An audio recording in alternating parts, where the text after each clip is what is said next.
रुपाली ठोंबरे यांची पक्षातून हकालपट्टी करा अशी मागणी तृप्ती देसाई यांनी सुनेत्रा पवारांकडे केली आहे। खरात प्रकरणामध्ये तृप्ती देसाईंनी चाकणकरांसोबत तडजोड केल्याचा ठोंबरेंनी आरोप केला होता आणि अशा पद्धतीचं बेजबाबदार वक्तव्य केल्यामुळे भविष्यात पक्षाची प्रतिमा मलिन होऊ शकते अशी तक्रार ही तृप्ती देसाईंनी सुनेत्रा पवारांकडे।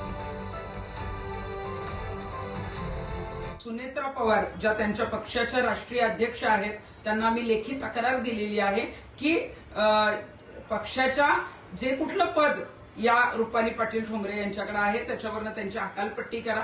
कारण कुठल्याही विषयी बोलताना वस्तुनिष्ठ परिस्थिती न बघता कुठलं असत्य गंभीर जे काय आहे ते बदनामीकारक त्या आरोप तिथं त्या करत असतात आणि यामुळं आमची तर सामाजिक प्रतिमा मलिन होतेच, परंतु पक्षाची भविष्यात सामाजिक प्रतिमा मलिन होऊ शकते आणि म्हणूनच तातडीनं रुपाली पाटील ठोंबरे यांची राष्ट्रवादी पक्षातनं हकालपट्टी करावी। शिकूया AI ची क्रांती, चला करूया MSCIT।